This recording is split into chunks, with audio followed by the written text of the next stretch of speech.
So, the housing rolled out by the fire department. The what? The housing development coming out by the fire department, like that whole, what is that, 35th? Fire department. Yeah, like it's exploding. Really? Because I was gonna email them, but then I knew that. I wanted someone to figure out just like some today. Yep, we'll get the answer for you. I found it it's a farm that's been there forever. But she had one because one of the girls.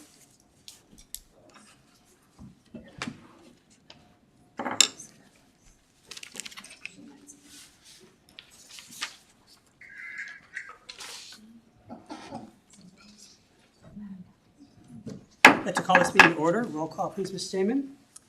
Ms. Anderson? Yes. Mr. Ayers? Here.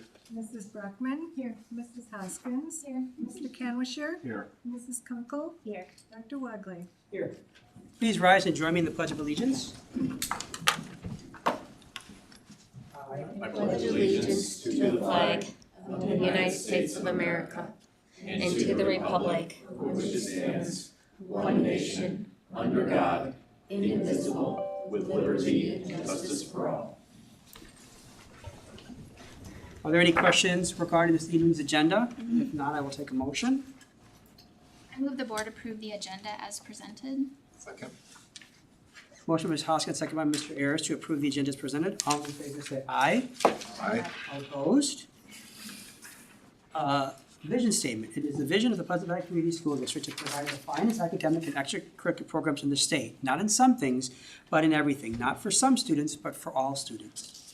Welcome to our guests this evening. If you would like to address the board regarding a non-agenda item, now would be your opportunity to do so. If so, just come up to the podium and state your name, the capacity within district, and you get 3 minutes to address the board.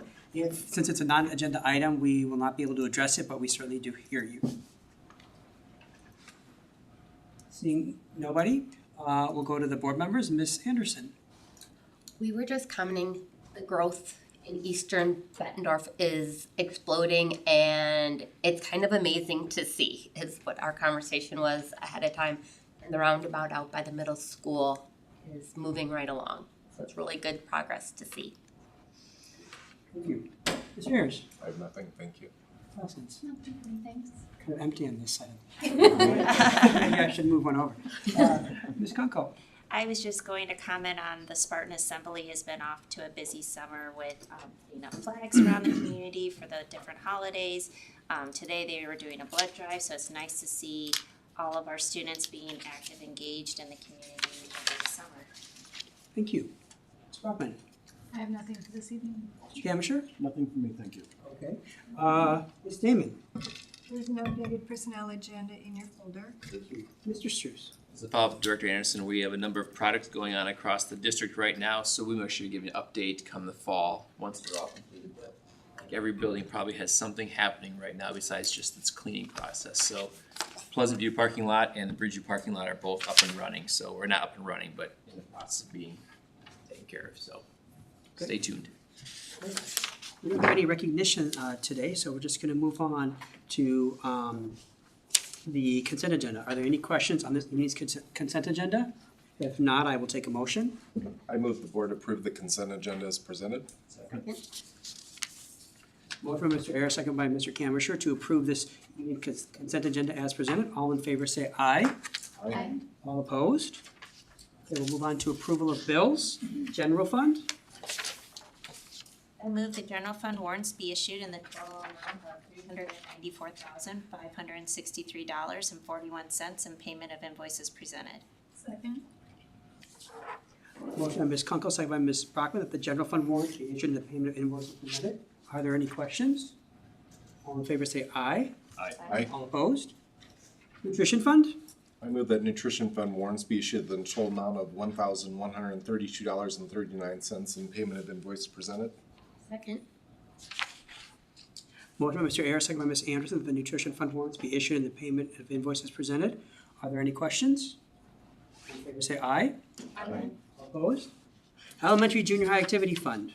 I move that elementary junior high activity fund warrants be issued in the total amount of $1,540.51 including invoices presented. Second.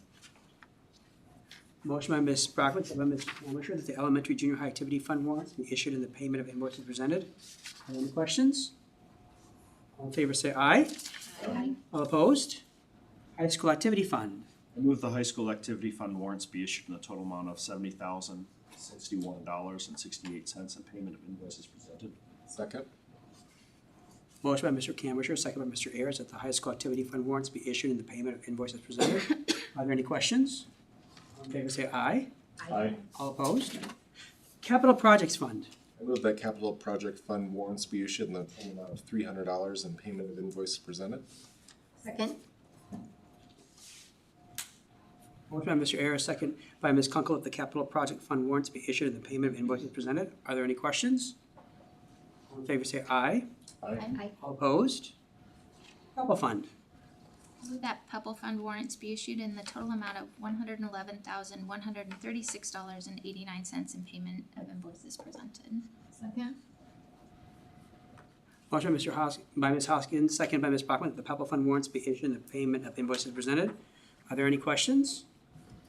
I had a question. There was about a $30,000 expense, $30,760.72 expense that we're gonna get some clarification on from Mike when he comes back. So, anyway, are there any questions? All in favor say aye. Aye. All opposed? Debt service fund. I move that debt service fund warrants be issued in the total amount of $3,810,368.25 in payment of invoices presented. Second. Motion by Ms. Hoskins, second by Mr. Ayers, that the debt service fund warrants be issued in the payment of invoices presented. Are there any questions? All in favor say aye. Aye. Opposed? Internal service fund. I move the internal service fund warrant 6385 to 6388 issued in the total amount of $49,740.90 in invoices presented. Second. Motion by Mr. Camisher, second by Ms. Anderson, the internal service fund warrants 6385 to 6388 be issued in the payment of invoices presented. Are there any questions? All in favor say aye. Aye. All opposed? Trust fund. I move that trust fund warrants be issued in the total amount of $9,291.48 in payment of invoices presented. Second. Motion by Ms. Brockman, second by Ms. Kunkel, that the trust fund warrants be issued in the payment of invoices presented. Are there any questions? All in favor say aye. Aye. All opposed? Great. There is no old business right now, so we're gonna move on to new business. The first one is Edison Academy School Council 28E agreement, which is in your board packet. Mr. Spruce. So this is just a little bit of a change we've been doing down at Edison Academy the last couple of years. We've had a part-time social worker that we've shared with North Scott, Bettendorf, us, and the AEA. So the person was a social worker for us at Edison part-time, but then they also did work for the AEA. Because that person has decided to leave that position, that left an opening. So North Scott, Bettendorf, and us have worked collaboratively to create a new 28E agreement, which has been approved by the state, to have a school counselor down at Edison full-time. So what will happen is that in this 28E agreement, for 5 years, we can actually have a supplemental weighting of 3 students for that position down there for 5 years. So what that allows us to do is, let's say just random easy numbers, let's say it's a $90,000 position. Each of us would pay $30,000 for that individual, as we split that in thirds from the 3 districts. We can then, in our fall beds, report that we are sharing a position across 3 districts. And then we get a 3-student weighting in return for that. So let's say it's $7,500 student reimbursement that we have for the student number. We can get a supplemental weighting for those 3, which is $22,500.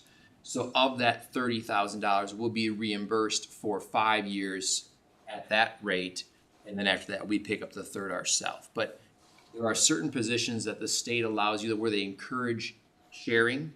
This is one of them. You'll see sometimes it's superintendents, you'll see some of that. Our school resource officer, now they open that up where we can do operational sharing there with government entities. So things like this happen, and it's just a great way for us to have a partnership with the 3 and 1 position down there being shared by all 3 people. So we need to approve the 28E agreement that we would be a part of that with Bettendorf and North Scott.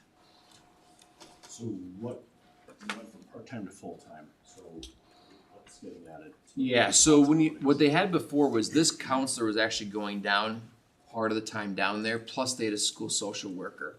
So having the school social worker go out, this person's really kind of covering up some of those needs as well, and now be down there full-time. Yeah. So really before it was two people doing two halves, now it'll be one person doing full. So what happens to the social workers? That person has left the AEA. Oh, that's this. That's the reason why it opened up. So instead of doing another 28E agreement with the AEA, we just chose to do it our three together and have a counselor down there full-time. What is the expected salary of this individual? Yeah, I don't know the answer to that question. I put 90,000 because typically when you're a counselor, you had to be a teacher first and you had to have your master's degree also. So a lot of times you see that with a master's being a higher position. And it is a person from Bettendorf District, as I said, who had been going down there part-time before. But Bettendorf will manage the contract. The insurance, the benefits all come through their district. We just get invoiced and reimburse them. Other questions? Has this person been hired already? No. This Yes, person- they have a person they would have. It's the one that, Marcy is her first name. She's been going down there this past year as a counselor down there at Edison Academy.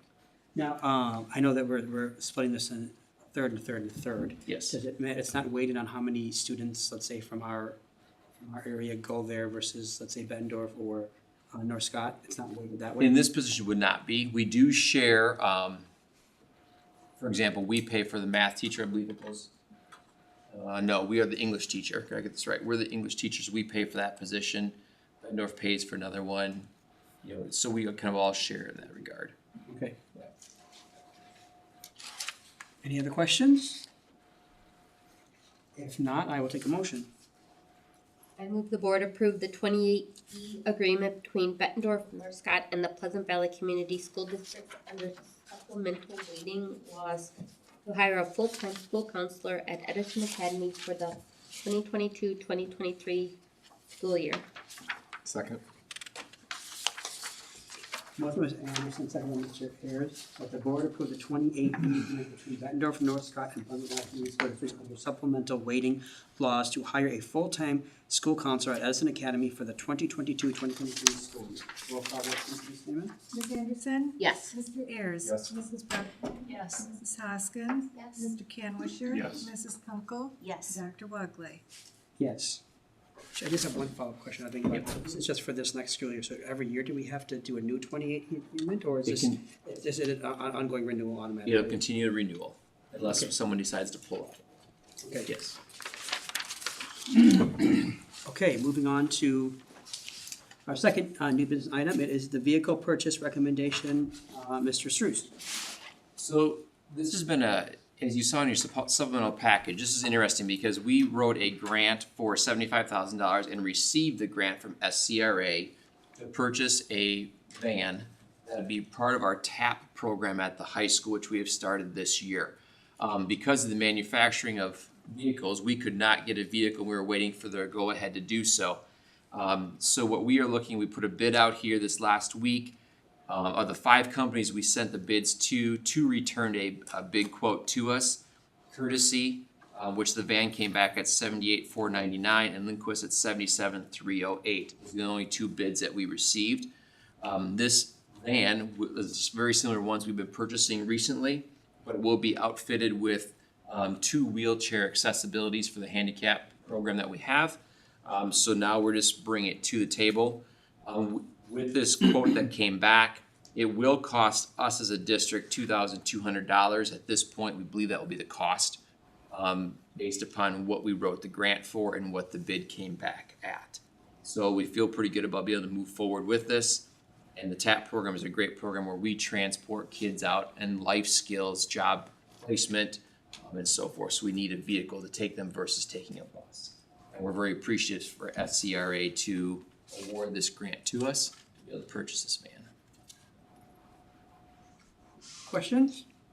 So can this only be used for those purposes, or can it be used as our other fleet? Yes. We'll be able to share it for other items as well. does that include like marking it up as a vehicle? Is that how it works? Yeah, if you saw any of our other gray vans, we'll put a PB logo on the front and we run it through what's called the white fleet. So when we do bus checks, they check those vehicles as they service those as well. Okay. Make sure they're under all guidelines. Questions? So this adds what number to our fleet, do you know? And how many other vans that we have are handicap accessible up this one? None of our vans are. None of our So vans we have two, I think we have two vans right now. This will be our third one. And then we have 4 or 5 Suburbans as well that we use. But, so if there's somebody who needs handicap accessible right now, how are they being transported? We use one of our school buses, School so buses. Durham Transports. And we are actually doing that right now with summer school. Every Friday, they go on a field trip, and we're using a Durham bus. So then this will allow us to use this instead. Correct. And then during the day, the person who's in charge of our TAP can transport them via the van to their job placement too. So then we wouldn't be contracting with Durham for any of that anymore. We wouldn't be needing a bus driver for them either. Correct. Yep. And the only reason we'd have to contract is if something came up where we needed 2 vehicles at one Right. time. Okay. For this, excuse me, for this vehicle, is there any special license that the driver would have to obtain? No, just regular, what we use for driving vehicles. We will run them through our school test that Paula runs them through. We're driving one of our school vehicles, they will do that. Pretty intense test. Any other questions? Now I will take a motion. I move the board accept the low bid from Lindquist Ford Bettendorf for a 2023 Ford Transit van retrofitted for wheelchair accommodation for a total price of $77,308. Second? Motion by Ms. Kunkel, second by Ms. Bachman, that the board accept the low bid from Lindquist Ford Bettendorf for a 2023 Ford Transit van retrofitted for wheelchair accommodation for a total price of $77,308. Roll call vote, please, Ms. Taman. Ms. Anderson? Yes. Mr. Ayers? Yes. Mrs. Brockman? Yes. Mrs. Hoskins? Yes. Mr. Canisius? Yes. Mrs. Kunkel? Yes. Dr. Beckler? Yes. Our next item is employee mileage reimbursement. You will see a graph in your packet and some information that I think our team has collected regarding mileage. So, Mr. Struess? So this is kind of a unique situation. Every January, or December, and every June, we come forward with our reimbursement mileage rate twice a year. We do it every 6 months. So when it comes July 1st, then we have a new rate based upon where we are with our current gas. You have on the screen up there, you can see or in front of you, the Pleasant Valley matrix that we have had, and we've had this for a long period of time.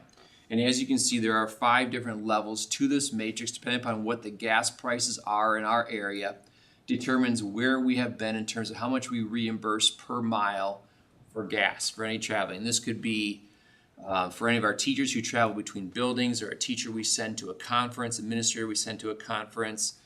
It could be for our tech people who are using their own vehicles, driving from one school to another. That's our reimbursement. What you will see, I did boldface where we have been with gas prices the last 6 months. We have been reimbursing at 32 cents per mile. Right now, where gas prices are, if we were to continue on with our matrix today, that would now bump to 42 cents per mile under our current matrix. I did the next section that you see there is I did put the state of Iowa. They are currently at 39 cents for public reimbursement. And this is, they tend to update theirs every November or December, and then it's released come January. So the state of Iowa does their release once a year. So we follow that, or we at least kind of watch where they are at. The federal reimbursement has been 58 cents, but recently in the last few weeks, couple weeks, because the gas prices has now jumped to 62.5 cents from the federal IRS reimbursement. So because of that, it kind of took us pause to say, where are we at, and should we revisit this and get some input from all of you as we look forward? Mike Klingsmith did reach out to all the school districts in our area, AEA 9, which you can see, Beth, if you just stay there for 1 second, scroll back up, right there.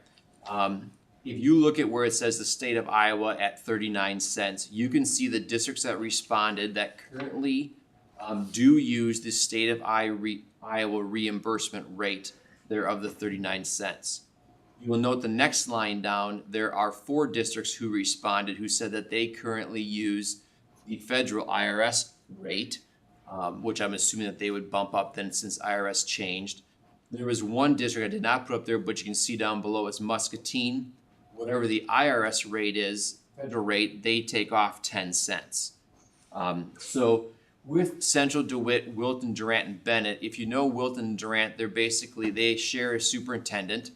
And then Bennett usually follows Wilton and Durant because a lot of times they share students as well, although it's a separate district. So those are the 4 in our area who do follow the federal rate.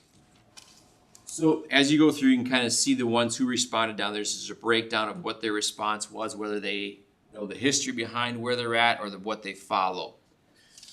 So going through, if you'd scroll down to the next page then, Beth. On this page here, the first one just shows where we are at right now with our current rate. This past year, again, we were not 100% in terms of sending people to conferences, professional development, so that's still a little bit lower. But this past year, we spent almost $16,000 for reimbursement for our teacher travel or administrative travel across the district. So we were reimbursing at that 32-cent rate the last year. So the question was, do we continue to stay at that or get some feedback from all of you as we look at July 1st and making a change here probably, tonight if we're gonna stay or wanna make a change. So option 1, what I shared there is just if we were to increase our current matrix by 3 cents, you can see that, again, where we'd be. In this past year, we would have spent $17,500 if we would have gone up to 3 cents to 35 cents per mile. The next option, option 2, shows an increase of 5 cents per mile. And if we would do that, that would have jumped us up to $18,500. And so you can kind of see that just increases from the $16,000 originally. So option 3, trying to look at creative options in terms of where will we be in the future. And one thing I would say is this, right now, the last 6 months, we would have been below the state of Iowa rate. If we were to stay with our matrix today, we would now go ahead of the state of Iowa rate because of where gas prices are. So option 3 is kind of a combination of those two. If we want to wait and see kind of how things are going to play out here in the next few months or the next year with gas, if it's going to come back down. But this is really increasing our current rate, our matrix, by 5 cents, but putting an asterisk on it. And that asterisk would be if our rate of those levels is ever lower than the state of Iowa rate, we pay the state of Iowa rate. Now, because we check every 6 months. So if there's a point where we check gas prices and now it's higher than the state, we pay what we would pay according to our matrix. But if we're below, then we pay the state of Iowa rate. So in that case here in option 3, we would have been paying the state of Iowa rate the last year because we were at 32 cents and the state is at the 39 cents. Does that make sense? No pun intended on cents. So just to make sure I understand, so if we would never pay under what the state rate is, why would our table ever have anything under the state rate? Am I not looking at that right? The only reason we ever would be if the state came back and changed their rate for some reason. That'd be the only reason why it might change. Yeah. But they wouldn't typically go, do they typically fluctuate and go down? They don't change very often. The state of Iowa does not. And the IRS, I don't know when the last time they changed, but again, I don't know how frequently, Debbie might know how frequently they do. 2011, I think. 2011? Thank you. So you just don't see changes very often. So that's one thing to look at, do we make a change here today? Option 4 is just using the state of Iowa, and then option 5, you can see what it would have cost us if we were using the federal rate at the new 62.5. It would jump up to 31,250. So it's about double of what we currently would be at with our rate now. So and when we look at these tables, it's traditionally we would set the price at what the gas rate is right now, even though, let's say October, it drops back down to $2, which I don't foresee, but Yeah, great question. So right now, typically in the past, here's what would happen. Let's say take our current rates. Gas prices right now are in that range of the 426 to 525 rate. So we would look at that, Lori Wakeland would look at that, and she would say, okay, starting July 1, we now start paying 42 cents per mile. And we do that from now until December 31st, regardless. regardless. So if it goes up or goes down, we stay locked for 6 months. And then at that 6 months, we again reassess and. Correct, exactly. Of 2022? Yeah. Yeah, so they just changed, just change it, yeah.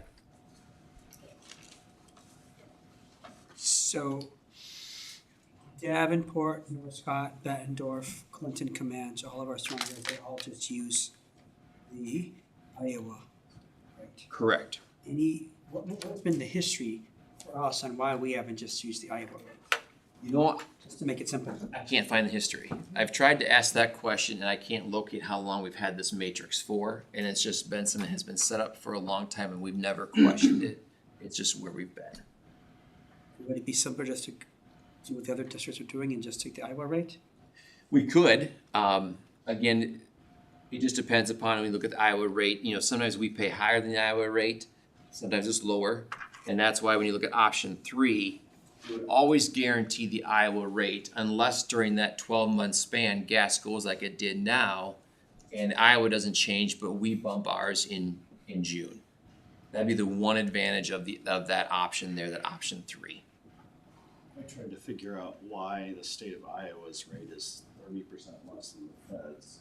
I don't find any information on it, and that's weird. It's hard to, so I guess I'm not excited about Iowa State 1 because it's so far off from where the feds are at. The graduated scale's interesting.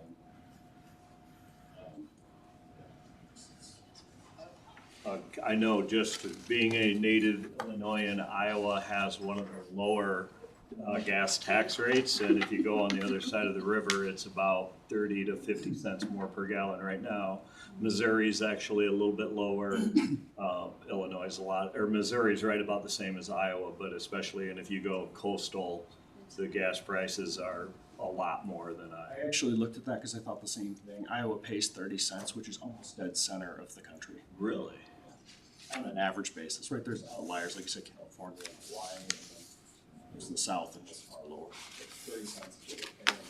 At least the chart I saw were right in the middle. And again, when you look at the federal IRS, I mean, that is nationwide, you know, so is that higher to try to, again, balance out between states?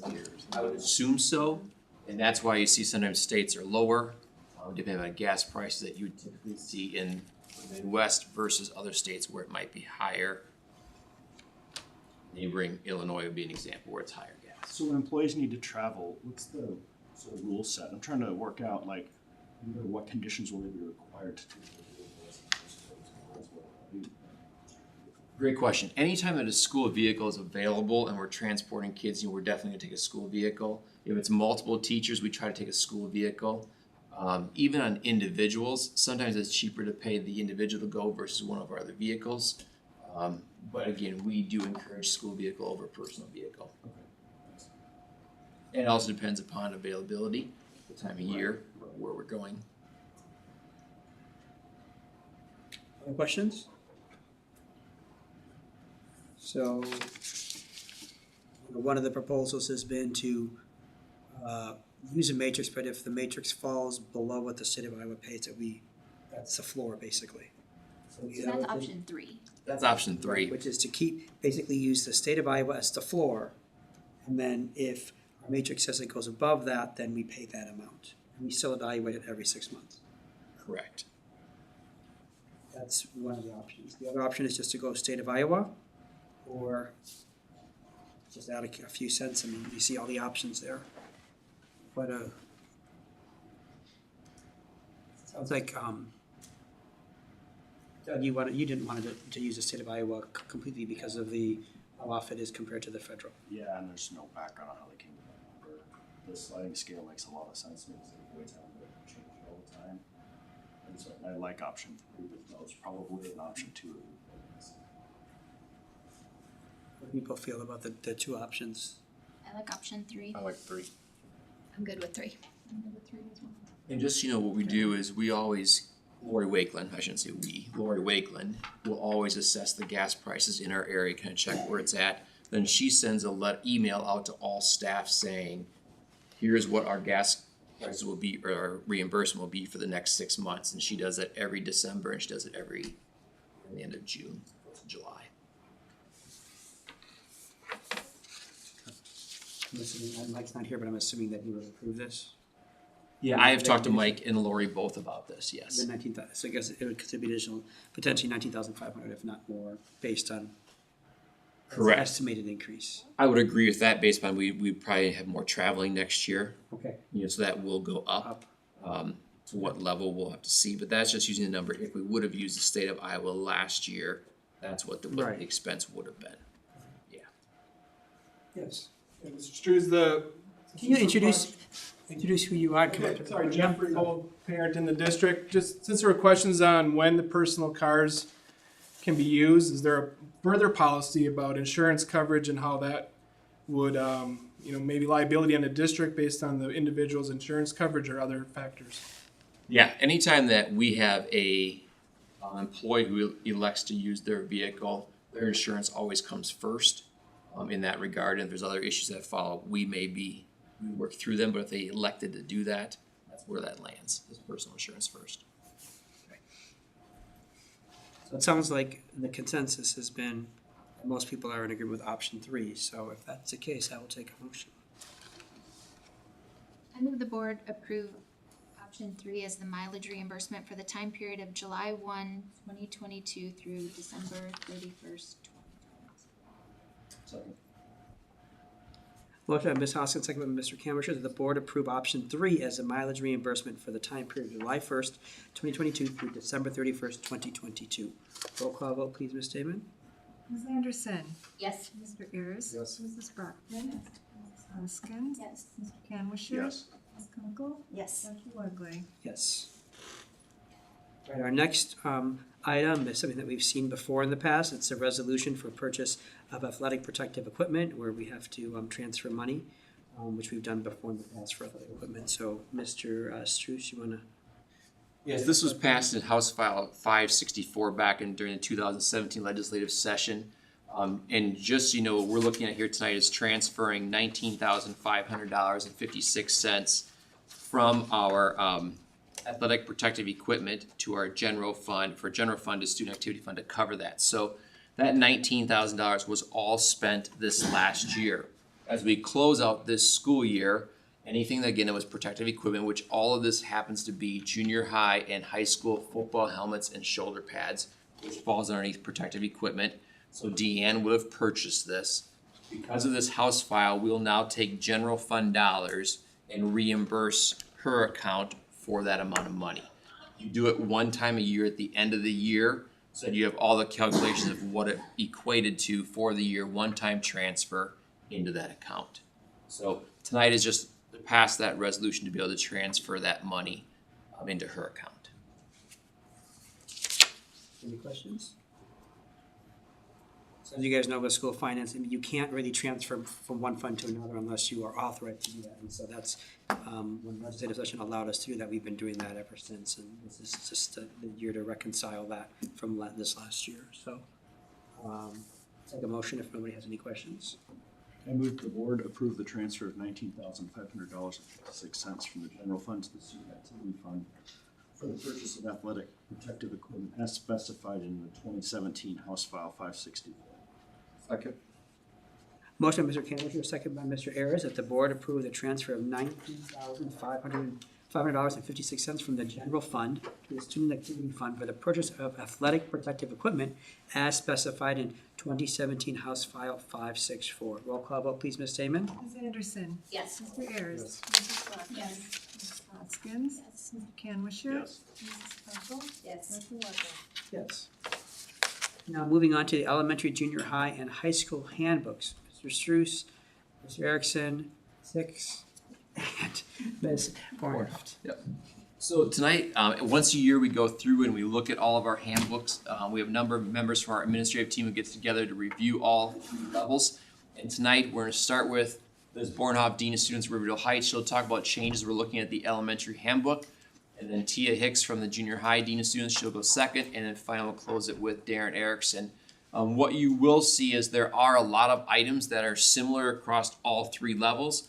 When that is the case, Liz will share that first, and then we won't do it again for the other 2, but she'll note that this is something that's in the handbook for all 3. So with that, Liz, if you'd begin, it'd be great. Okay, good evening, everyone. The first thing we started with was alignment to the Iowa Department of Education social emotional learning competencies. Not necessarily in place of character counts, but really in service of that, and just making sure that we have consistent language throughout all of our buildings. So the first thing you'll notice in the elementary packet is that we are proposing that we remove the character counts language and propose to replace it with the Iowa social emotional learning competencies, which you will see on the second page of the elementary packet. Again, this also aligns to our second step and harmony curriculums, particularly at the elementary that we're using, provides some consistent language and does a nice job of allowing teachers to keep that consistent language. So that would be the first one. If you have any questions, just please stop me as I go. If you can scroll down that, what being replaced is that section there, yeah. And the next, there should be. So it would be that first paragraph, and then we would list that actual table. And those learning targets and competencies are across all grades. So this would be consistent for the junior high and high school as well. It would be exactly the same for both handbooks. Okay. The second one is just specific to the elementary, updating our start time from 8:30 a.m. to 8:25 a.m. Visitors, you'll see quite a bit in this section, but really there's not too much in terms of replacements or proposed replacements. Your first paragraph under school visits, where it talks about visitors must be approved and secure a visitor's pass from the main office on arrival. For safety purposes, visitors must wear and display the pass at all times. Visitors are defined as anyone other than enrolled students, staff, and faculty. That language used to be at the bottom of the current handbook. We're proposing that we put that directly up front at the beginning of school visits, and that first paragraph language would be identical in the junior high and high school. The rest is the same as it currently states, with the exception of eating lunch. So that is the 4th paragraph down, Beth. Thank you. Just with the differences in our elementary buildings and subject to seating availability, we wanted to make sure we had this language in for families so that they understood clearly that we welcome that for parents and family members, but we just want to make sure that they call ahead of time and we can make sure we have the seating available for our families prior to. They are also more than welcome to check their student off campus too if they'd like to take their student for lunchtime. If there's no seating available, we would recommend that, at least at the elementary. I believe that is the same at the junior high and high school. The rest of that under school visits would be the same.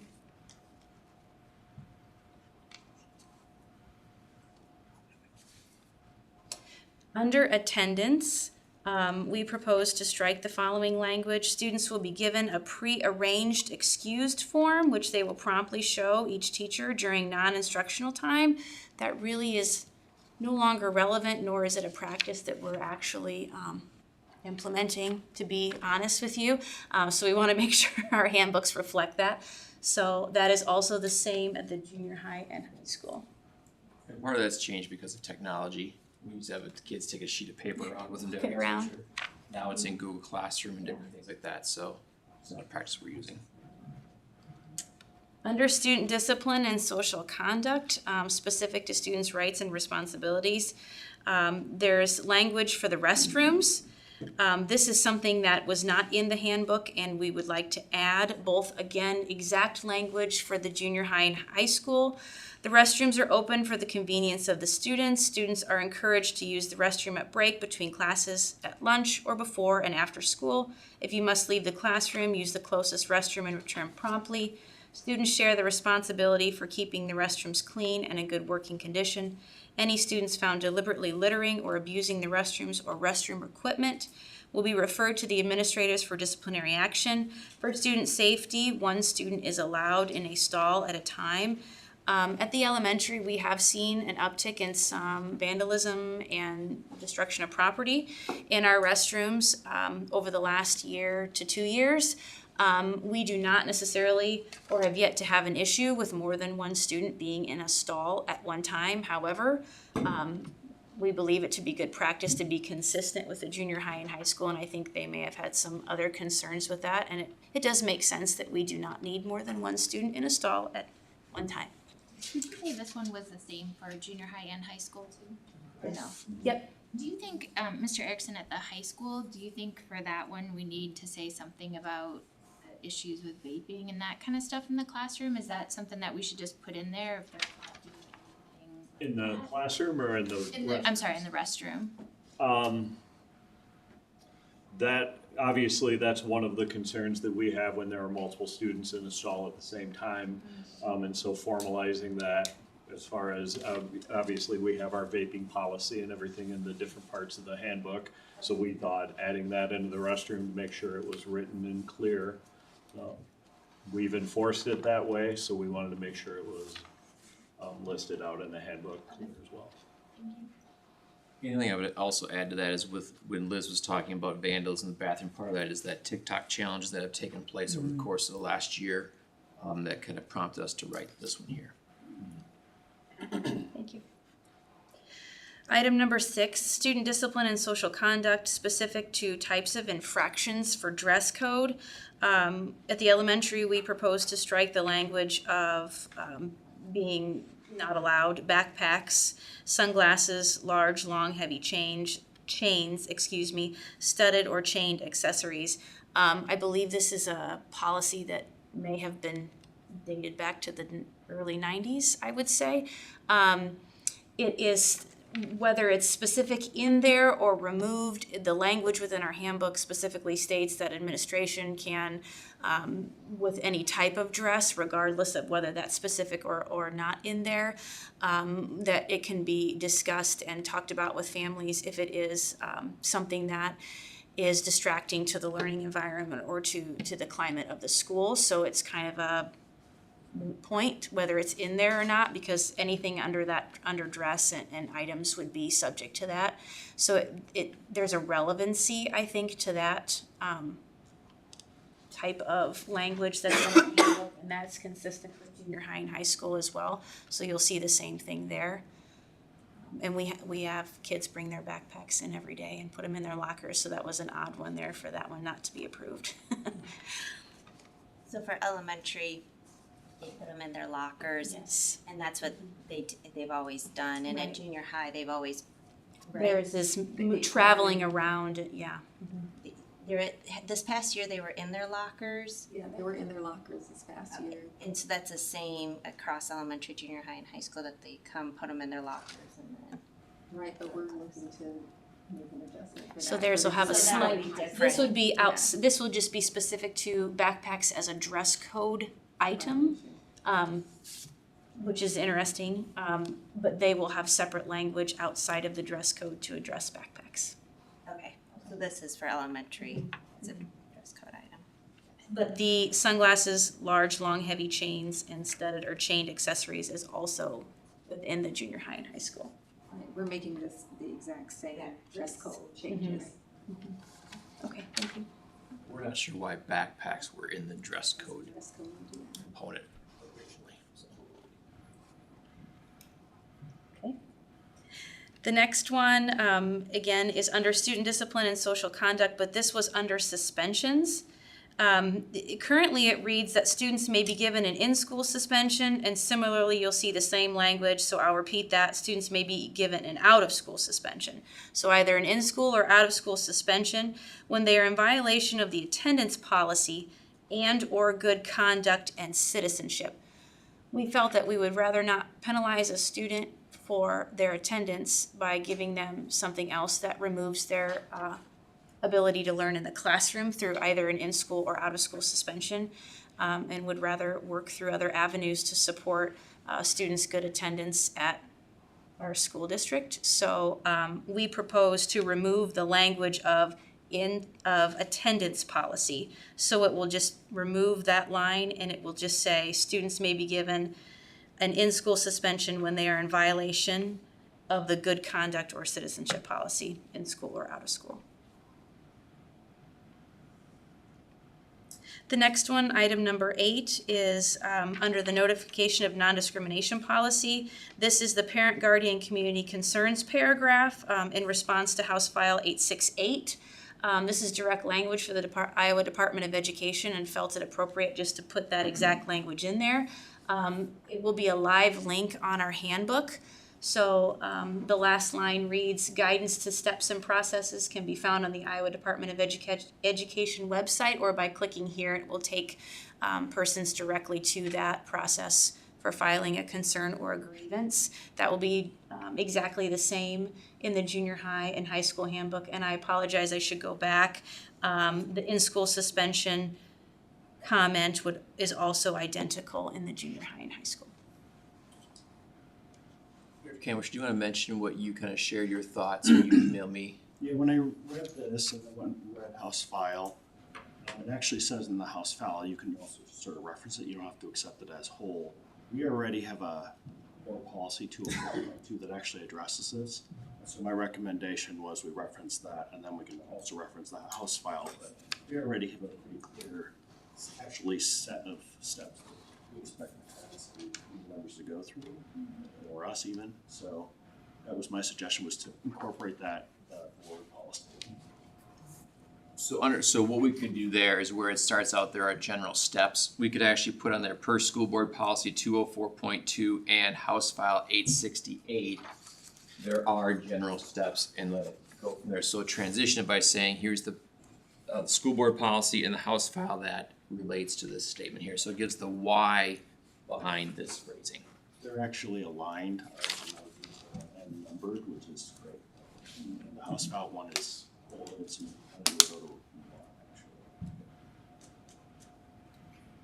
So we'd make that one change, that one phrase. I have a question. So, are you gonna, from the very beginning, you're talking about, so are you gonna get rid of the character counts then, and go into this other model instead? This little graph here, or this little grid? So in essence, yes, the terminology of character counts would be removed. We find a lot of overlap in what we teach through or what we have taught through character counts and our social emotional competencies. So we're not directly referencing in our second step curriculum and Harmony curriculum character counts language. So in place of that, we would use the Iowa social emotional competencies. But there's a lot of similarities we found when we went through it. So to give you what transpires, and Liz, correct me if I'm wrong, but at the elementary level, remember we have like the, different name, I can't tell different names, but for example, the Cody Circle groups or families or yep, that we have at all of our schools, where typically have a class meeting and it's a kindergartner with a sixth grader, the kids from all levels. Those still continue, and those are always driven by the character counts lessons that we had that were taught there, or once a month they'd be looking at, this month is citizenship, this month is teaching respect. You take those items there.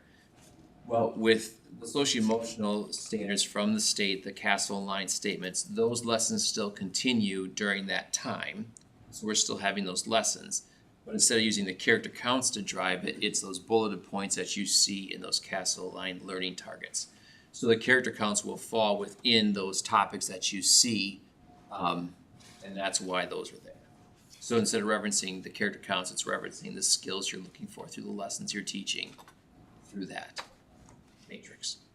I mean, I'm just looking at, if you're an elementary student, I mean, it's much easier for them to understand, fairness, rather than, let's do some, social awareness. I mean, I can understand that, so I guess I'm trying to figure out how, reconcile how, well, elementary students, I don't know, my kids used to come back all the time and talk about the character counts, and like, we're doing this one today, and it was, like, they lived by those pillars, and they still remember them. So I don't wanna get rid of that part, cause that seemed to resonate with young children significantly. I do think that resonates with young children. I also, just knowing what we've done over the last year and a half, bringing forth more of a cohesive curriculum with Second Step and Harmony, we're very explicit and direct, even with our kindergartners, about identifying emotions. Big feelings, we call that, so we put them in that student-friendly language, but we work to help kids understand that, what I'm feeling today or right at this moment, I have self-awareness. So we're trying to build that vocabulary, and I do agree with you that those are key things that kids can resonate and grab a hold of and understand. But I would also say that through our work, they're beginning to grab hold of these ideas too, and being able to understand them. And I think it does a good service for kids as they begin to think about all of these competencies and learning targets. We talk all the time as kindergartners about self-management. One example would be tattling. Are you managing yourself or are you managing someone else? So I mean, we work through that language, and I think they can get that. I do, and I'm saying I a lot. There's a lot of consensus through administration and teachers that these things are very important for kids to learn. We also have refueling stations in, I think, all of our buildings, where students are able to take a quick little break. They're not removed from the classroom, but there's a place for them to go. They have explicit expectations of what they are to do there, but if they need a moment, we call them refueling stations because their gas tank might be running on empty, just like adults. We're expected to be running with a full tank of gas all the time, and sometimes we just need a little 5-minute break. So we talk them through that, and they can identify the emotions that they felt at that time and why they may have needed a break at the refueling station. So there's a lot of things that we do and teach strategies to manage themselves, have social awareness, taking turns, respect for others. So I do feel like we'll be able to make an easy transition to this. I know some of the elementary schools even have lots of displays about the character counts in the buildings as well. So will you guys then replace it with this then, or how does that? I don't know if I have a direct answer to that. I don't feel like just because it's not part of the troops or the families directly, I don't feel like the language of trustworthy, fairness, respect, those types of things need to go away. That's still a part of language that we would use for our students each and every day because they're important words and actions that we should all embody. Other questions from the board regarding any of the proposed changes?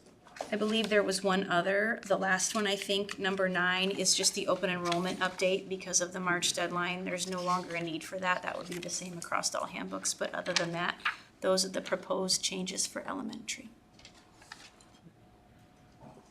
Questions from the board? I just have one simple question. Can you come up to the podium and ask the question? It's just And just introduce yourself? Zach Goldberg, parent in the district. I just wonder, is the time going to change to let the kids into the building with the change in time of start? 7:45 right now, will it be 7:40? In elementary? Because you're going to change the start time of the day, right? What time do you open the doors at the elementary now? We open the doors at Riverdale at 8 o'clock for breakfast, and then we Okay. open at 8:15 for when they're allowed to go into their classrooms. We have supervision, at least at Riverdale. I think it's common amongst our other buildings.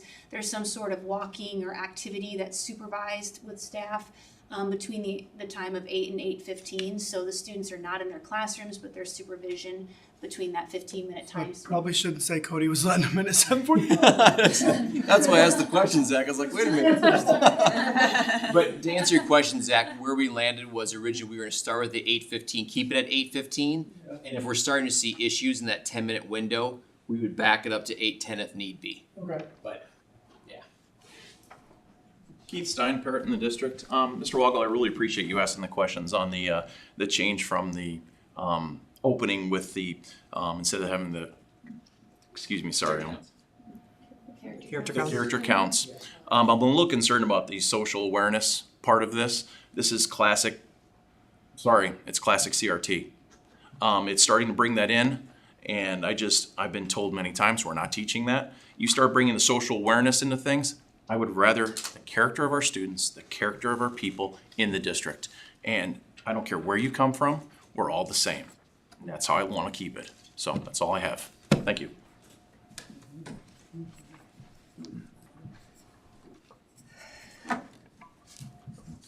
But to clarify, this is something that the Department of This is a Education. requirement. That is by- correct.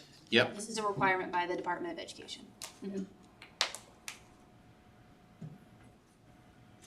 Okay, let's move on to,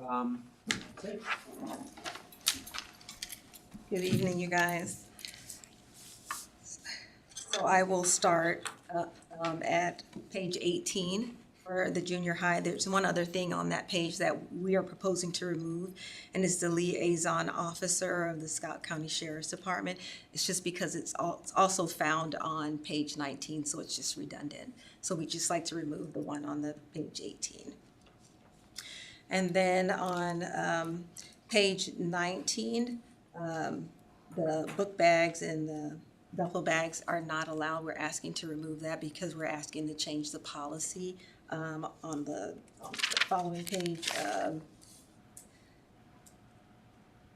Page 26 is where we'd like to change the policy and to allow the backpacks.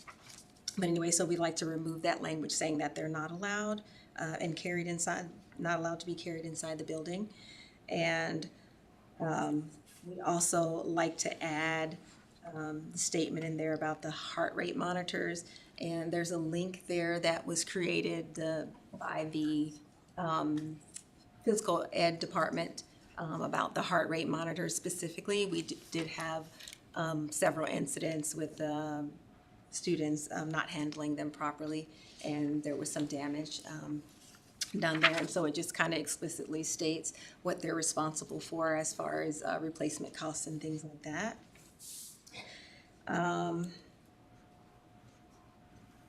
And then they also wanted to remove the mobile devices and cell phones, just because we already have that again on page 32 and 33 about the mobile devices. And then, so like I said, page 26, changing the policy from the backpacks. We'd like to put backpacks are allowed to be carried during the school day. Students will use their lockers for bulky items, i.e. jackets, sporting equipment, musical instruments, etc., and keep the items in backpacks to a minimum. If classroom space is an issue, students may be asked to move the backpacks to their lockers or other locations. And this is just to address the organization issue that we kind of came up with the Chromebooks, all the students being given the Chromebooks, and you can just see them, they're just discombobulated in the hallways. They're carrying their Chromebook, a water bottle, a notebook, or a binder, and they're dropping things. We had a lot of Chromebook damage because of accidents. They're dropping because they just have too many things in their hands. And that's not all students, of course. There are some students that, they're able to function a little better. Their executive functions are a little more developed there. And Darren will go into a little more about the lockers at the high school. We also wanted to be in line with the high school as well. We don't foresee a whole lot of the students using the backpacks. I think it's going to be a pretty balance. I don't foresee us having any issues with there being a space issue, honestly. So. And I had a daughter that had a locker in the 3rd floor of the tower, and she struggles and has to carry her backpack. But then she also ran into classrooms where the room was a little bit smaller, and I think that's the space issue that you talk about. So do you find, like at the junior high and high school, that space issues like that or organization are not as big of an issue, and you just don't have as many people carrying the backpacks? Or I guess, I don't know if I'm phrasing the question right, but do most of the teachers embrace the fact that some kids do have to carry their backpack? It's split. It's honestly split right down the middle. There are some teachers that are like, no, we don't, we prefer that them place everything in the locker. We don't want them to have it. Then we have another half of the school that is like, no, we would prefer them have the backpacks because we recognize that when we had COVID and they were required to carry their backpacks, there were less students in the hallways. They didn't have to go back to find anything in their lockers. Everything was in the backpack. And like I say, there was less opportunity for them to have to drop their Chromebooks and the Chromebook damage and things like that. And then you have some teachers that they don't want it because they feel like it's going to be an organization issue because now we have to teach them how to use the backpacks, which is true, but it's just really, it's split down the middle. And I think that some students will use them and some students will use their lockers. We won't have everybody like it was during the COVID times using their backpacks. I think the handbook should have a shout out to those with the third floor tower backpacks. And you can finish too, and we can come back to it. I did read that it seems like the student resource officers agree with making these changes as far as a safety perspective. However, given the damage we had to the restrooms last year and the increase in vaping, are we opening the door to not level off those issues, but potentially provide an avenue where those issues can occur more frequently? I don't know if I have the perfect answer for that. I feel like those students that are going to want to do those types of things are going to try to find a way, regardless if they have backpacks or not. And we just have to continue to be diligent. We are in the hallways. Thankfully, there's two of me. I have a partner. So we're in the hallways. Mike is also in the hallways with us. Officer Bodden as well, Deputy Bodden, is also in the hallways. And so we just make ourselves visible and we're always in their business. The students call me nosy all the time because I'm looking over their shoulder at lunch, like, what are you scrolling through, and things like that. And we just have to continue to do that and continue to build relationships with them so that we do have those students that will come and, and report to us and let us know, hey, I heard this or I saw this.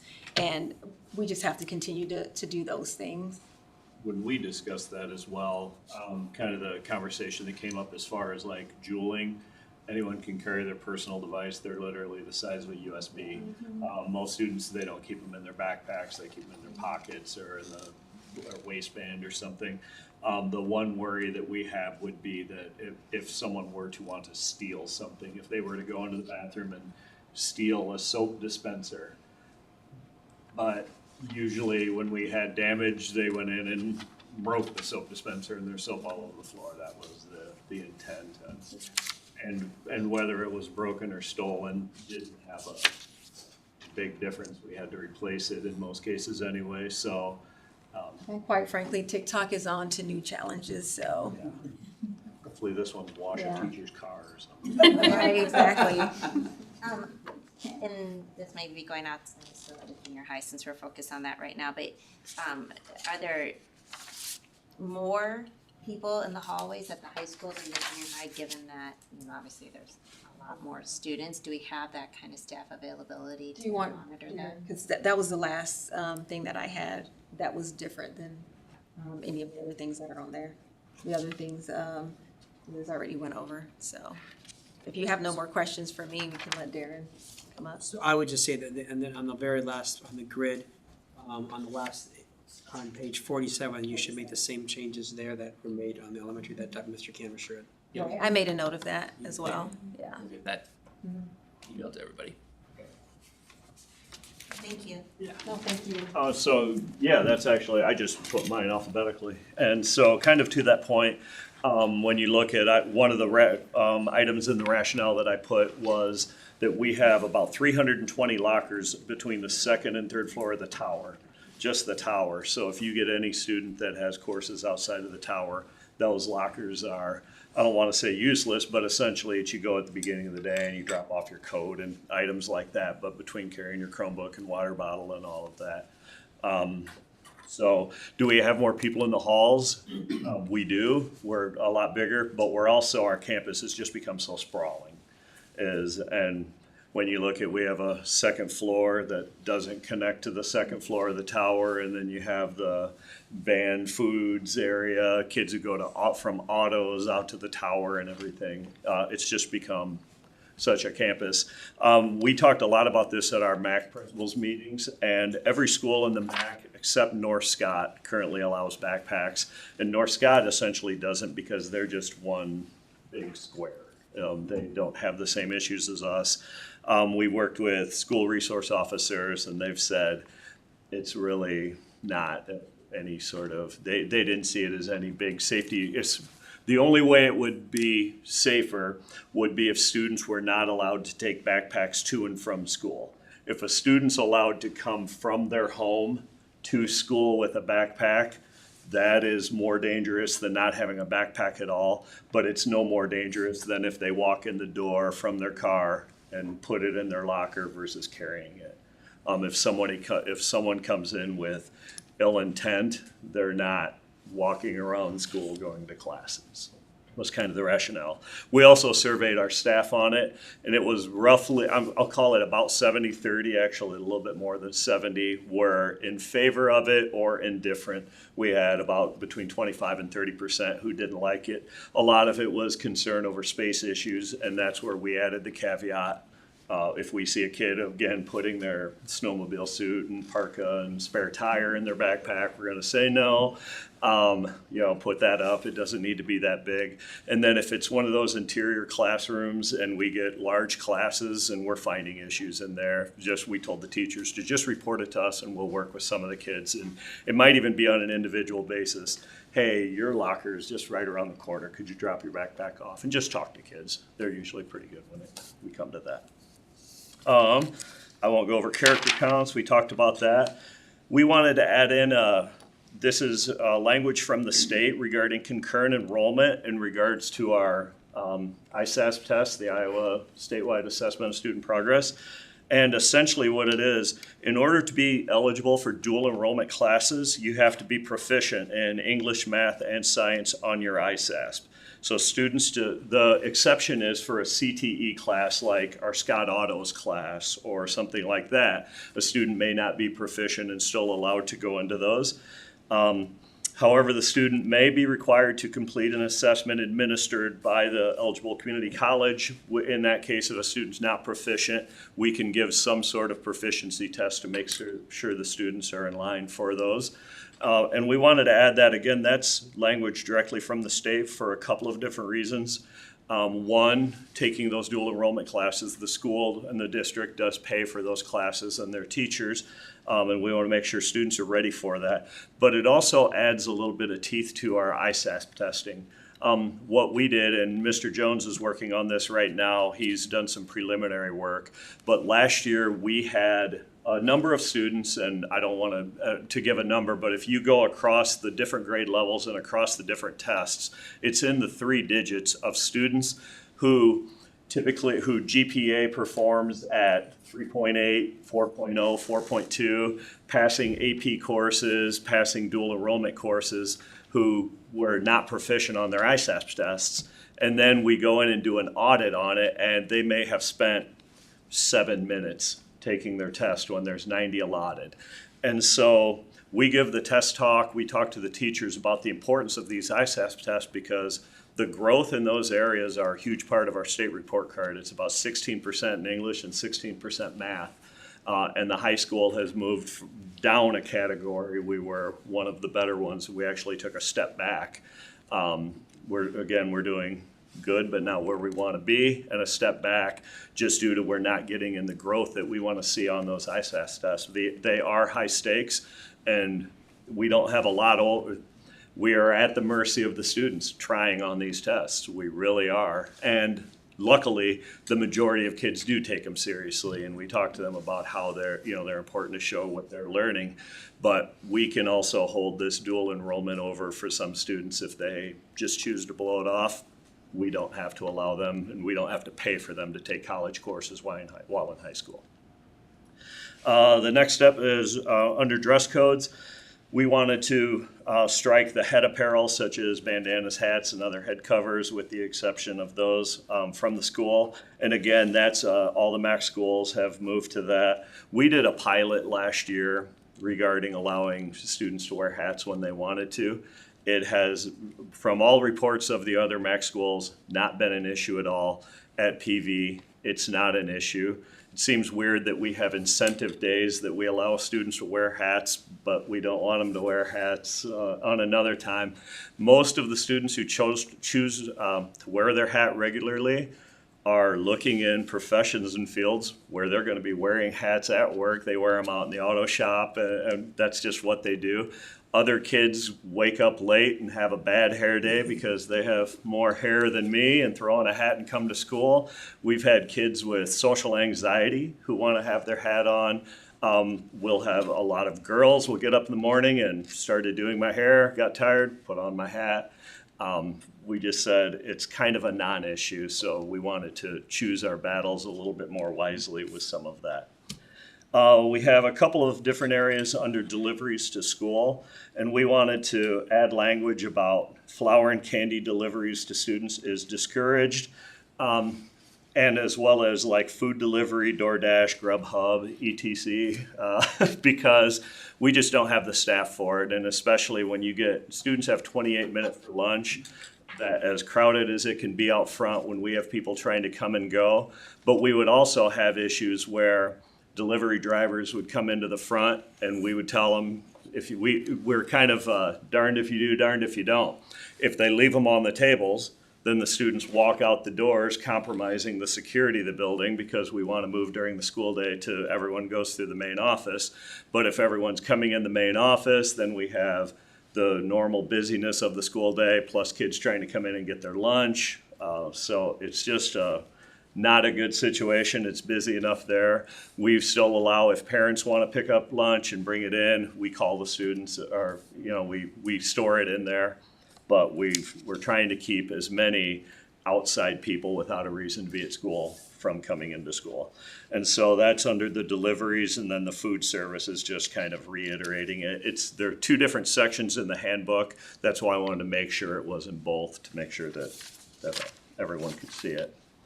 We talked about the grievances, same language as the junior high regarding locker usage, and just we tell students this all the time. This is in our beginning of the year class meetings and everything, but essentially your locker is public property. It can be searched, so just so they know that.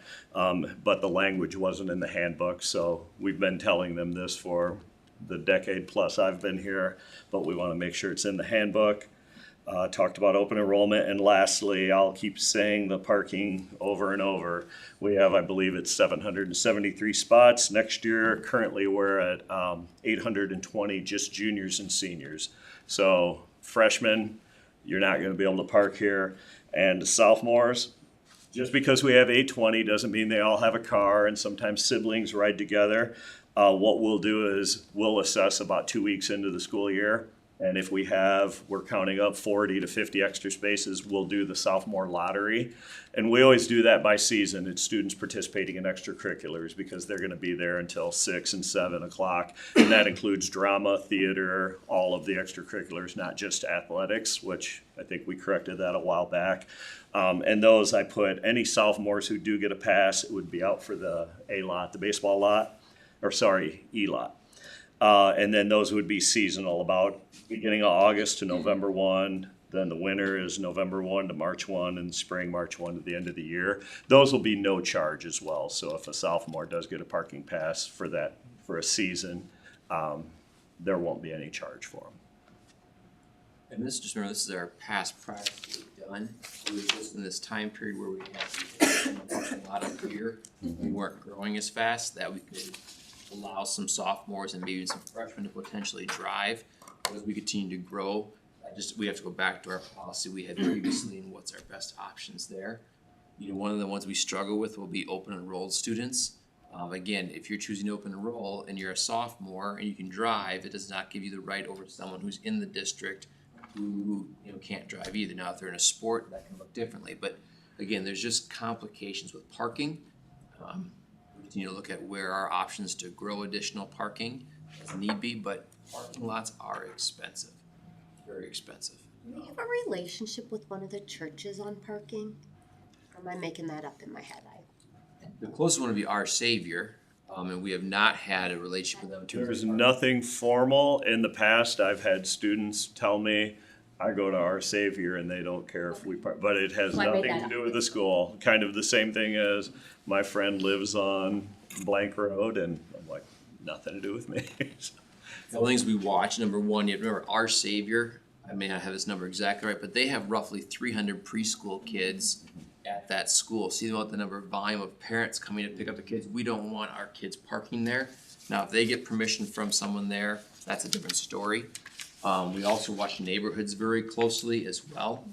And if we're having struggles there, we'll work with the city or the neighborhoods in terms of what that can be. I've been wondering the same thing about Scott Community College. Has there been an issue where, we have students, as we, grow, sophomores are gonna try to find spots, and so is that gonna have any effect on Scott Community College? Has there been a history there where they've been upset about that? It hasn't been too bad. Ann Lawler contacted me a couple of times last year about a few kids going over, and so either an administrator or Deputy Fall went and wrote some plates down and had some conversations with kids, and essentially we told them, if you park there, we told Scott, we told them not to, so if you get towed, you get towed. It's on you. We don't have authority there, but they've been a good handshake agreement. And they have a school resource officer at Scott too, so they can issue tickets through them if need be. Scott does own the land that's still up here that would go from our current parking lot to where you turn in onto Belmont. We've had conversations about someday maybe accessing that land from Scott and making that parking lot larger. Not that I necessarily want a larger parking lot there that already is causing troubles, but that's options we've looked at with Scott. Where's the teacher's parking lot? We give on the A lot, which is the east side of the building, the first row, which I believe is roughly 22 to 24 spots. And then the B lot and back by W1, we go to about the final 8 to 10 spots. So there's about 30 to 40 spots that we do allow students to park in the back of that. But again, this year, we're gonna have a few more teachers. So I remember when I first started, that line was about in the middle and it keeps walking back each year, so eventually. Monitoring, I would hate for a teacher to show up, because I know some activities are before school. And, that's nothing worse, showing up for work and not having a parking spot. We always tell the students before school activities, don't park up front. If you park back, because if you're gonna be out of there by 7:30, as long as I don't get complaints, if they're out of there by 7:15 or 7:30. But I always say park on that back hat if you're in the lot. So, again, it's kind of use of common sense, and then they're usually pretty good about it. And then we have a few conversations every now and then. So. And license plates. Yeah, but as we continue to grow, it's funny, the P3 app, I would say we get as many parking things as we get anymore. There's a sophomore in the parking lot, and we always go out and get on them. We keep it is a hot button issue for upperclassmen. We walked, they walked, so we try to enforce that with them. Last year we ended up getting about a dozen kids who had like 5 or more parking violations, and though they get the fine, we're going to really hammer home this year that, especially if it's early in the year, you will be towed, and that's $140, $150. So if you have a tag, you have a spot, but it doesn't mean that spot's not far away from the school. It just is what it is. As far as the hats go, I guess my concerns would be the effect of the hats within the classroom affecting visibility of other students. There's language in there about if it is a distraction, if there's anything. So if a kid wanted to be a smart aleck and bring in one of those big foam hats or something, that if it's a distraction, that would cut down visibility. And we've also talked to teachers that if you're giving an assessment and want to make sure that students aren't huddled down, and that if you ask them to take it off during an assessment, that is a fair ask. And we'll go over that with students We're trying to be respectful for you and give you some more freedom, but you also need to work with us. As far as like identifying students in the hallways and camera safety, we've found no issues whatsoever. That, in fact, in many cases, the hats are more of an identifier than harder to identify a student. Well, unless students start to increase wearing hats because it's no longer, I mean, it was kind of an unsaid rule, correct, last year? I mean, they weren't supposed to, but chose to, but if it's not a rule, we could potentially have more, which that's another, I guess we have these cameras now, but if 3 of us are wearing PB Spartan hats, is it gonna be hard to distinguish us, if something were to happen that makes our camera system that we put in place not as helpful as it could? If you really look at the angle of it though, very rarely, the angles are typically pretty long. And so the hat to not identify would need to be if most people are wearing their hat like this, walking down a hallway, a camera's gonna get their face very. Yeah, I haven't seen it, so that's. Yeah, the angles are longer, and again, the ceilings aren't much higher than this, so you picture a camera right about that high, so even, again, by over to there, the billet hat doesn't really cover the face. We did a little bit of, as we were allowing some students, we'd get onto different places and just look, and it's like, it's no. To weigh it out, and then my third concern, not to be a Debbie Downer, is respect. And so, no one in our board meeting wears hats. When I'm eating dinner and a gentleman comes in with a hat on, he takes it off. It's a common courtesy, and it says under our dress code that is a reason why we have dress code, is to help teach that respect and responsibility. In this day and age, we've heard a lot of grief that the teachers have had to put up with from students as far as respect goes, and paying attention in class, and appreciating what they're trying to teach. And I do have a concern with allowing hats and crossing that boundary of respecting the classroom, respecting the teacher's lessons, and having that. So those are some concerns for mine. And one other concern I have is, I do recognize some girls will wear hats, and I also recognize some boys will bare their shoulders.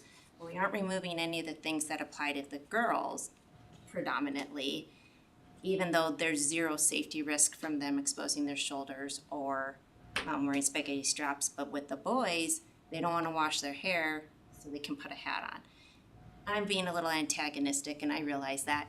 However, I do feel like it's an important issue because we are looking at, how we respond to these things. And if it's not going to help with our safety and it's not going to help with respect, I don't know if there's a valid reason to include something like that in our dress code. One great example of respect. Having this option, we now do the Pledge of Allegiance every single day, K through 12. And it's expected that when they do that the hat comes off as it would any other place. And so it's again teaching the kids what the expectations are. If you're disrespectful, that's not allowed, or if you're seeing that. But I think when walking the halls the last year, you never really saw any issues because of that, or kids bullying or harassing another kid because of a hat that they're wearing, things like that. Some of it comes down to respect and being comfortable in class. And that's kind of the big conversations that we had. But everything you're asking are the conversations we've had over and over and over as to why would you versus why wouldn't you. And I think that's kind of what Darren's getting at just from the way they were walking through the school, what you saw, and they're still expecting the respect from the kids. If you look, last year we made the language in our dress code, we took a lot of the language that we felt was gender motivated out. And we enforce same with boys and girls as far as no exposed abdomen, shorts at a length, shoulders at a length, and tried to remove anything that sounded like what a girl would wear versus what a boy would wear. So if you read it, we did make some changes last year that I think that I thought were pretty good.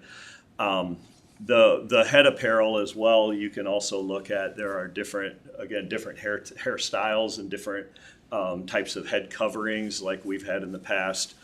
Students who maybe would wear a do-rag or something if they were growing out their hair or doing dreadlocks or something, and we had some students or some teachers were like, can they wear that? Can he wear that? Can she wear that? And it got a little bit subjective. Also, the respect issue as far as when to take your hat on and off, I completely, I concur. There are times to wear your hat and not wear your hat. I would also say if you go into any college classroom across the country, most high schools, just about anything, I think some students occasionally wear hats and some students don't.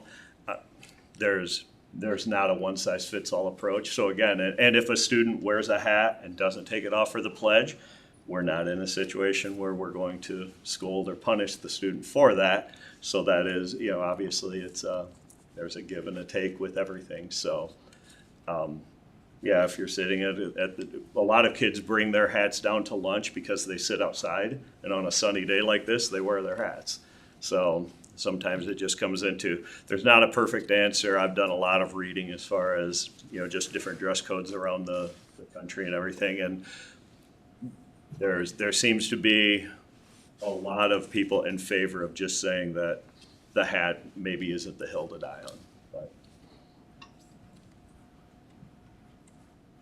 Other questions from the board?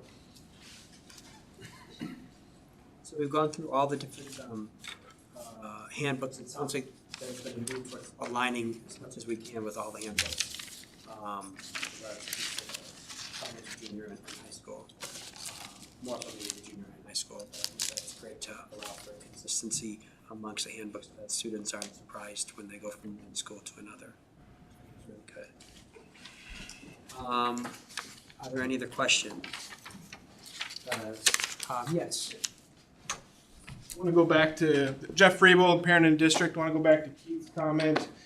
It was mentioned that, kind of blown off a little bit. I kind of felt it was, but it was mentioned that it was part of the Iowa Code, Department of Education requirements. And I guess maybe the conversation should be had is how does our character counts today not fulfill that requirement versus just adopting some other language? I can take that from what, looking at the standards that they provide, and correct me if I'm wrong, Liz, when you look at the standards, but these are the ones that the state gives us, saying these are the Castle and Line standards that you should be teaching to, and that's what this is coming from. So it's like our Iowa core standards we have in math or English and social studies. It'd be similar with the ones that you see there. And that's just coming from them, correct? Correct. So again, it's something we continue to watch. It's just, when the state gives us chapter 12 items to teach or to go through, that's the standards that they give us to say, hey, teach these standards to the kids K through 12. So I'm not trying to do anything different than that. I can assure you of that. Thank you. Okay. If not, then I will take a motion regarding the changes. I move that the board approve updates to the elementary, junior high, and high school student parent handbooks as presented. Second?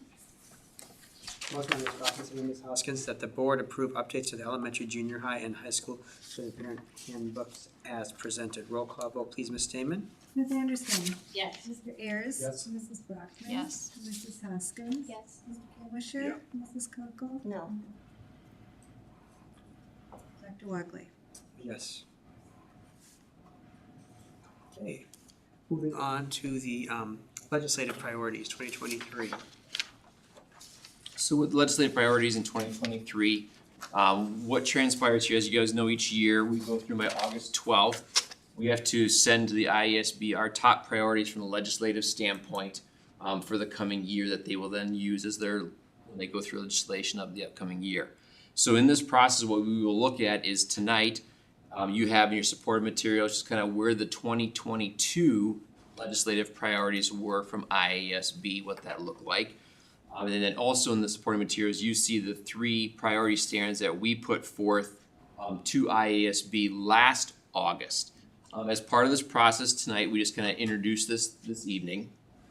At our next board meeting on July 18th, we will have Gary Moore, Norland Lumsden, and Chris Knoyer, if they are available, that they would come to our meeting, kind of give a recap of the last legislative session, what they might see as legislative priorities coming forth from their perspective, to let us kind of finalize where our priorities might be. And then in our August 8th meeting, we would finalize what our priorities would be then to send to them on August 12th. When you look at our priorities from this last year, the first one we had was regarding funding. And number one, it's always looking at the best SSA number that they can give us, and also in that 30-day time period of when they first come into legislative session. This also let us know what SSA would be within 30 days.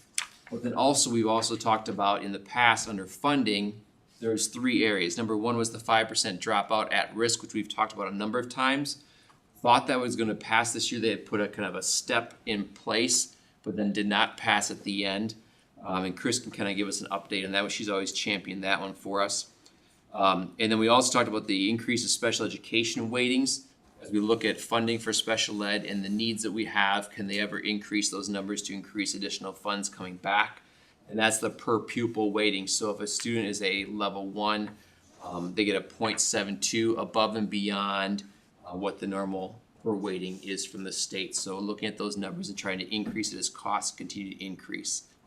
The other one that we've had in the past was the CTE regional funding or the regional planning. And just for your, this is one where they give $2.9 million go across the state of Iowa for RPP funding regional, which is trying to increase a high quality and equitable CTE program across the state. When you look at that $2.9 million, we're only getting about $250,000 for 21 school districts that we share. And so we'd like to ask the state in the past is, can you at least double those funds to help us provide equitable CTE across the state and across our AEA?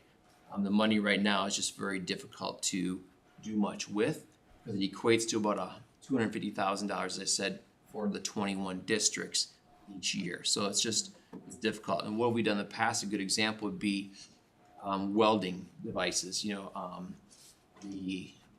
The automatic or the programs where they sit at a computer, simulation welders, and trying to get those across all the schools in our district so that when the teachers come together from CTE, they can all use the same device, have the same opportunities for all kids. So that's what that money there is used for. For people watching, can you please say what CTE stands Yes. for? Career technical. Thank you. Career technical education. I just drew a blank there for a second, so thank you. The other one we have is mental health priorities. And this is one where we look at from a twofold standpoint. Number one, what services can we provide in school, but then also what services are provided outside in the community, and trying to make those resources in the community more readily available so the wait time's not as long. One thing this last legislative priority session, which was nice, is they have created a mental health loan repayment program. So if someone going in the mental health field could get some of their loans repaid back, which is a nice feature that in this last session. So again, that's what we had last year. Early childhood, always looking at ways to make sure that 4-year-old or 5-year-old students get quality preschool programming across the state. So those are the 3 that we had put in last year. You guys continue to think about what you'd like to see for 2023. Some possibilities would be, again, the funding priority, as we mentioned earlier. Again, early childhood is always important to kickstart their educational learning. Educational opportunities is one I put down. And you think about educational opportunities for kids today and for parents today, you can think of the 5 pretty quick ones. We'd have homeschooling, dual enrollment, open enrollment, private school, online learning. Those are all quick options that families have. I think the question we always got to ask ourselves when we talk to legislators would be, when you look at the voucher side of it or the Educational Savings Act, how does that play into the school choice and the funding for public schools? Choice is good, but how we fund it is always another question too, that I think in every session this continues to be a conversation. And we get input from our legislators and what they're seeing or believing for next year, but might be one for us to write a priority on what that educational opportunities can look like in those areas. And then one that we're trying to always address that we might want to write a priority around would be the teacher shortage and teacher salaries. That might be another one we can think about. I can craft one in that area. And again, you saw in the paper today, I think it was in the 2nd page of the Quad City Times or the 3rd page of the Quad City Times, talked about the program that the headlines were Davenport schools, but when you read it, it's actually, we all wrote the grant together. But what we'll be looking at is current paraprofessionals who want to go back to get their teaching degree. There is now money set aside to help them go back for school. And so they're getting paid while they're working for us, or then they can take night classes or weekend classes and continue to work to become a teacher and hopefully then get employed by us after that 2-year time span. We can have up to 6 teachers in that program. There's also a student to paraprofessional, which can hopefully then take them to teaching down the road. We can identify 6 people there as well. So there's things that are happening from the teacher shortage to try to encourage it, but we gotta continue to look for more creative ways also moving forward as our teacher pool continues to kind of diminish across the state and probably across the country as well. So those are possible 4 priorities to think about. If you'd like, I can craft something in those areas, bring them back for our next meeting, talk to our legislators and see how that moves to the August 8th meeting after that time. I have one question. We have some administrators from all different levels here, and I always think mental health is one that we need to keep on there. And I'm curious what you guys have experienced in the last 2 years with the challenges that we've faced. Have you found an increase? I mean, it's obvious that a lot of students struggled, but have you found that to be like exponential, like kind of what you were expecting to be difficulties? Or was it really not as bad as you thought? You mean mental health as far as the students or the teachers? Both. I would say from my experience, there's a huge increase in students that are needing mental health, social, emotional assistance. It's kind of a passion of mine, actually, and so I do a lot of reading on it. And it is in a direct response to the fact that we all kind of experience a collective trauma, and it just kind of went on as for business as usual. So yeah, there definitely has been an increase. I think it really shows up in our overall attendance rate. We had that drop in our attendance rate, and we've had more. I'm speaking anecdotally right now, but it seems we've had a lot more parents call a kid in for mental health days, or students just simply skipping. I didn't want to go to class. I didn't want to go there. It seems like it's harder for some kids. I don't want to paint with too broad a brush, but they get in a cycle. I'm doing poorly in a class, so I skip. I fall behind. I'm doing poorly, so I skip, and they get in that big swirly there. And it's harder for a lot of them just to step up and face some of those problems and address it. I know our counselors talk a lot about, what do you need?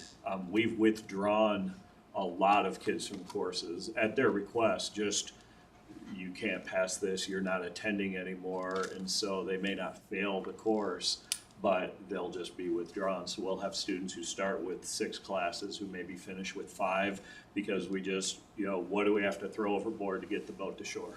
So we've had that, and we've always had that, but again, anecdotally right now, it does seem like we have a little bit more of that.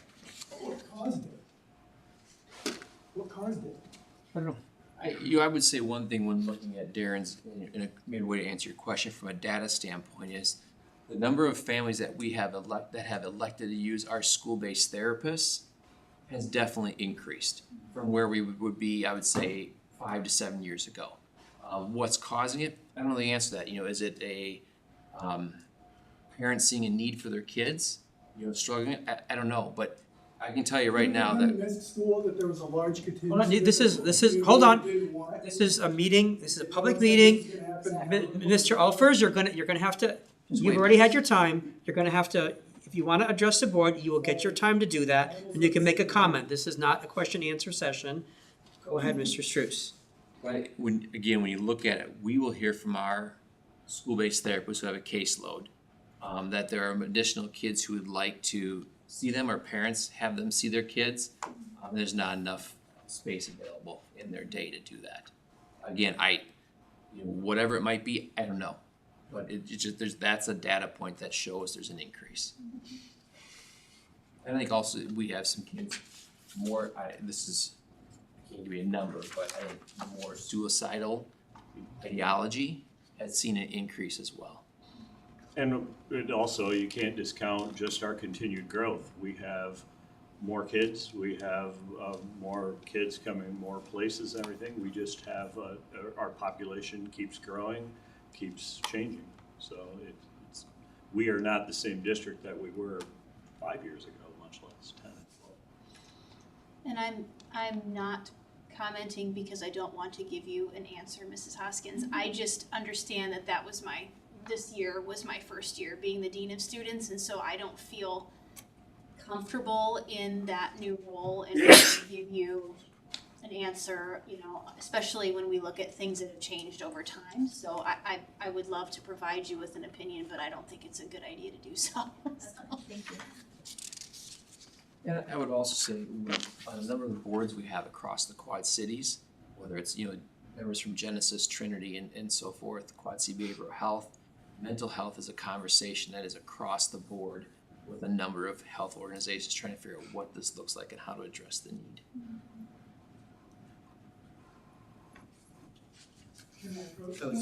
So, you can come up to the podium and make a comment. Zach Olfers, parent in the district. I just want to point out that we're all just sitting here trying to figure out what happened. We know what happened. We were all there. There was a whole contingency from this community that came here and did not want our kids to miss school. We were put in a position where we had to at first, and then we had a choice. We didn't want to miss school.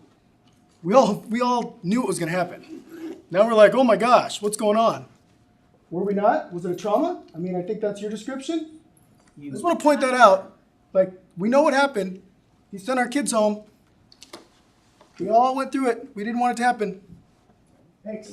If I may address as well, chicken or egg, we could say maybe we should have been out more. It could have been anything, so it's pure speculation to assume this. Yeah. Yes, and I just want to clarify, I was not referencing the fact that students miss school as the trauma.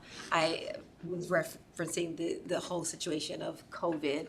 And I feel like everybody probably in this room have probably know someone or experience some sort of trauma from someone in their family having COVID or knowing someone who had COVID and the death and things that came from that.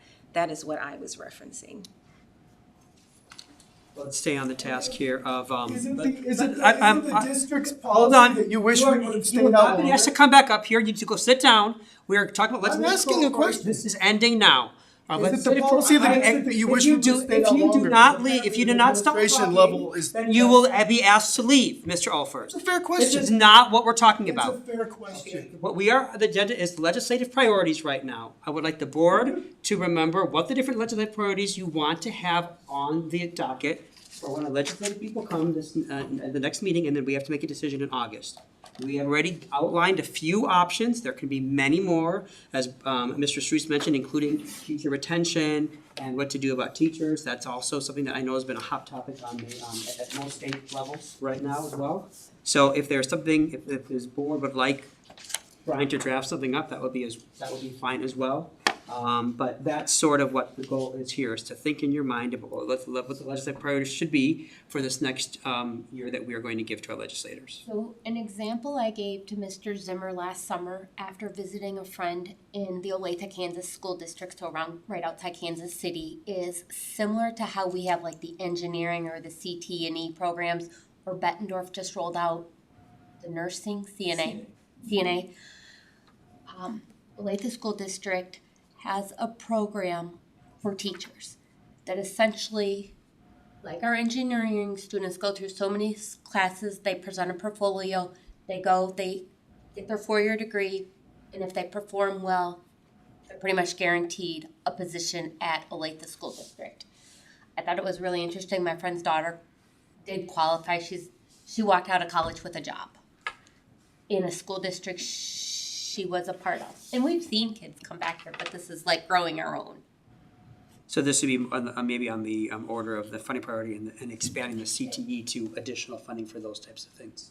As well Or as the an teacher option as well. shortage. It could fit into both Yes, areas correct. as new opportunities. Right. So just think about that between now and our July meeting. We also have to think about who is going to be our delegate this year. The delegate assembly is held the day before the ISB meeting. It is November 16th and 17th of this 2022. November 16th is the day of the delegate meeting.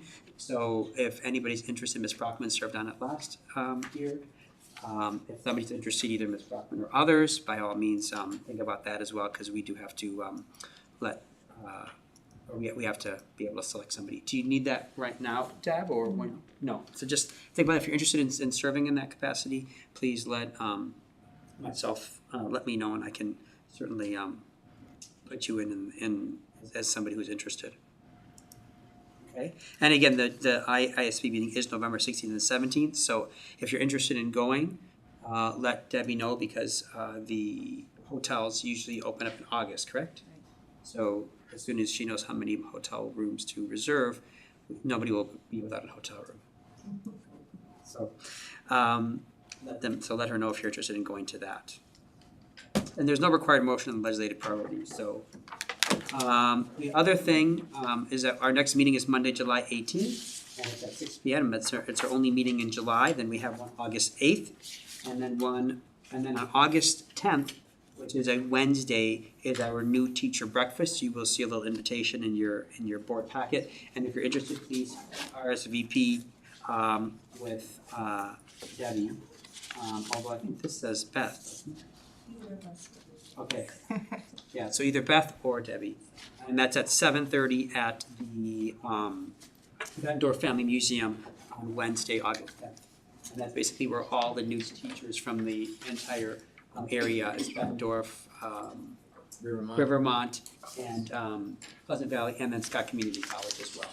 And it's kind of a really nice event to kind of greet new teachers if you're able to come. Anything else for the good of the order?